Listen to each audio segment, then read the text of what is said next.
چنانچہ ایک نوجوان تھے، مدینہ کے قریب بستی میں رہتے تھے، ان کا نام تھا عبداللہ۔ والد ان کے فوت ہو گئے تھے اور وہ اپنے چچا کی زیر کفالت تھے۔ چچا ان کو بہت اچھے کپڑے بنا کے دیتا، اور وہ چونکہ خود بھی خوبصورت تھے، کپڑے ان کو بڑے سجتے تھے۔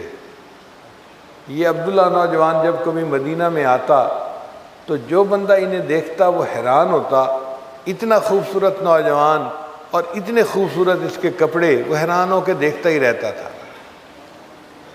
اللہ کی شان دیکھیں کہ یہ نوجوان عبداللہ کلمہ پڑھ کے مسلمان ہو جاتا ہے۔ ارادہ تو اس کا یہ تھا کہ میں واپس جاؤں گا تو اپنے ایمان کو چھپاؤں گا، مجھے کسی کو بتانے کی کیا ضرورت ہے۔ لیکن کہتے ہیں کہ عشق اور مشق چھپتا نہیں ہے، وہی والی بات ہوئی۔ یہ واپس اپنے خاندان میں گئے۔ اب گھر کا کوئی بندہ نبی علیہ السلام کی بات کرتا تو یہ فوراً اس سے پوچھتے، اس کی طرف دیکھتے اور بات کو غور سے سنتے۔ ایک دم بھی محبت چھپ نہ سکی جب تیرا کسی نے نام لیا۔ ماں کو بھی پتہ چل گیا کہ بدلے بدلے میرے سرکار نظر آتے ہیں، اور چچا کو بھی اندازہ ہو گیا۔ چنانچہ چچا نے ایک دن بلا کے پوچھا کہ عبداللہ، ہمیں لگتا ہے کہ تو مسلمان ہو گیا کلمہ پڑھ کے، اب بتا کہ تیرا کیا معاملہ ہے۔ انہوں نے بتا دیا کہ ہاں چچا، میں نے کلمہ پڑھا اور میں مسلمان ہو گیا ہوں۔ چچا نے بڑا غصہ کیا، ڈانٹ ڈپٹ کی، اور پھر کہا کہ دیکھ، میں نے تمہیں تمہارے باپ کے بعد بڑی سہولت میں رکھا، مال خرچ کیا، پیسہ خرچ کیا، پورے مدینے میں تمہارے جیسے قیمتی کپڑے کوئی نہیں پہنتا تھا، میں نے تمہیں پہنائے، اور تم نے اس کا صلہ یہ دیا کہ دین کو ہی چھوڑ دیا اور نئے دین کو قبول کر لیا۔ پہلے تو اس نے مار پٹائی کی، پھر جب غصہ ٹھنڈا نہ ہوا تو چچا نے ان کے بدن سے کپڑے جو ہے وہ پھاڑ کے اتار دیے۔ غصے میں ہوتا ہے نا بندہ تو پھر بہت کچھ کر جاتا ہے، تو چچا نے اس کے کپڑے پھاڑے اور جسم سے اتار دیے، اور بالکل جیسے بچہ ننگا ہوتا ہے اس طرح ان کو ننگی حالت میں چچا نے دھکا دے دیا، اب تم میرے گھر سے بھی نکل جاؤ، تم یہاں رہنے کے قابل نہیں ہو۔ اب ماں بیچاری دیکھ رہی تھی کہ بیٹے کے ساتھ ہو کیا رہا ہے، مگر خود بھی مجبور تھی، کچھ کہہ نہیں سکتی تھی، عورت ذات تھی نا۔ اس نے دیکھا کہ میرے بیٹے کے بدن سے کپڑے اتار لیے گئے، تو اس نے اپنی ایک چادر جو تھی وہ بہانے سے گلی میں ڈال دی کہ میرا بیٹا اس چادر سے کم از کم اپنا جسم تو چھپا لے گا، سطر تو چھپا لے گا۔ یہ عبداللہ رضی اللہ تعالیٰ عنہ جو ہیں، یہ گھر سے باہر نکلے بالکل ننگے بدن کے ساتھ، اور اپنی والدہ کی چادر اٹھا لی۔ اب اس چادر کے انہوں نے 2 ٹکڑے کیے، ایک کا تہبند باندھ لیا اور ایک کو اپنے جسم پہ لپیٹ لیا، تو ان کا نام پڑ گیا عبداللہ ذوالبجادین رضی اللہ تعالیٰ عنہ، 2 چادروں والے عبداللہ۔ سوچا کہاں جاؤں؟ دل نے کہا کہ جن کا کلمہ پڑھا ہے اب گھر سے تو نکال دیا گیا، اب انہی کی خدمت میں جاتا ہوں۔ رات ہو چکی تھی، چنانچہ یہ اپنے گھر سے چلے اور مسجد نبوی میں صبح کے وقت پہنچے۔ نبی علیہ السلام فجر کے بعد مسجد نبوی میں تشریف فرما تھے۔ آپ نے عبداللہ رضی اللہ عنہ کو آتے ہوئے دیکھا تو نبی علیہ السلام نے فوراً پہچان لیا، دونوں جہاں کسی کی محبت میں ہار کے، وہ آ رہا ہے کوئی شب غم گزار کے۔ تو محبوب صلی اللہ علیہ وسلم نے پوچھا عبداللہ کیا بنی؟ حال سنایا کہ مجھے تو ننگا کر کے میرے چچا نے نکال دیا، مارا پیٹا بھی صحیح، اور اب میں آپ کی خدمت میں حاضر ہوں۔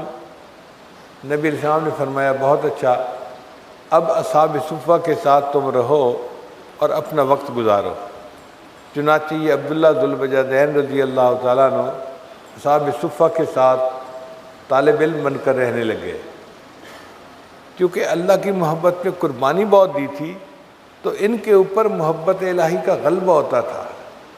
تو یہ کئی مرتبہ مسجد نبی کے دروازے پہ اونچی آواز سے اللہ اللہ اللہ یہ کہتے تھے۔ حضرت عمر لانو کی طبیعت میں نظم و نسق زیادہ تھا، وہ اس طرح اونچا اونچا اللہ کہتے، سنتے تو ان کو ذرا عجیب لگتا۔ انہوں نے ایک دو مرتبہ ڈانٹا عبداللہ کو، عبداللہ اپنے جذبات پہ قابو پاؤ، ذرا سلیقے سے رہو۔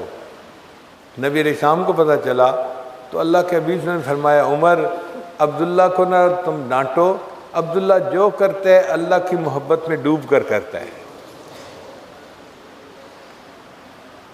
اس دوران نبی علیہ السلام کو ایک جہاد کے سلسلے میں جانا پڑا، تو عبداللہ لانو بھی شریک سفر ہوئے۔ اب اللہ کی شان دیکھیے کہ ایک جگہ پہنچے جہاں بہت سرسبز جگہ تھی، پانی تھا، تو وہاں پر عبداللہ لانو کو بخار ہو گیا۔ جب نبی علیہ السلام کو پتہ چلا کہ عبداللہ ذوالوجہین رضی اللہ تعالیٰ عنہ کو بخار ہو گیا ہے، تو نبی علیہ السلام نے اپنے صحابہ سے فرمایا کہ میں عبداللہ کے خیمے میں جاؤں گا اس کی تبہ پرسی کے لیے، عیادت کے لیے۔ چنانچہ نبی علیہ السلام چلے، ابوبکر عمر ساتھ ہیں، اور عبداللہ لانو کے خیمے میں آئے۔ اس وقت عبداللہ رضی اللہ تعالیٰ عنہ بخار سے تپ رہے تھے اور لیٹے ہوئے تھے۔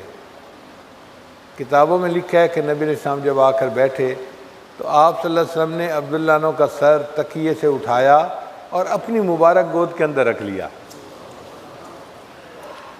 اب عبداللہ عنہ کا سر نبی علیہ السلام کی گود میں ہے اور وہ محبوب کے چہرے کی طرف دیکھ رہے ہیں، اور نبی علیہ السلام ان کو تسلی دے رہے ہیں کہ اللہ تعالیٰ آپ کو صحت عطا فرمائے، جیسے بیمار بندے کو بات کی جاتی ہے۔ اسی دوران عبداللہ عنہ کو ایسے لگتا ہے جیسے ہارٹ اٹیک ہوا اور عبداللہ عنہ کی وفات ہو گئی۔ یہ وہ خوش قسمت صحابی ہیں کہ جن کی وفات اس عالم میں ہوئی کہ ان کا سر نبی علیہ السلام کی مبارک گود میں ہے اور یہ اپنی روح اللہ کو پیش کر رہے ہیں۔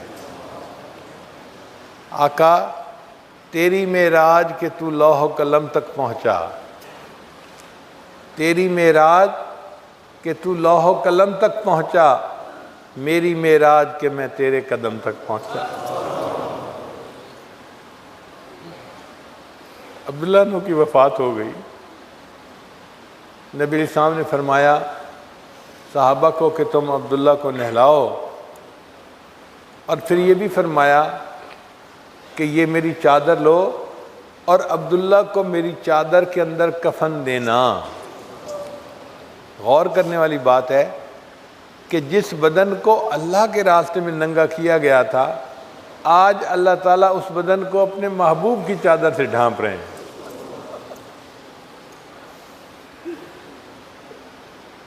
پھر نبی علیہ السلام نے نماز جنازہ پڑھائی، قبر کھودی گئی اور عبداللہ عنہ کو دفن کرنے لگے۔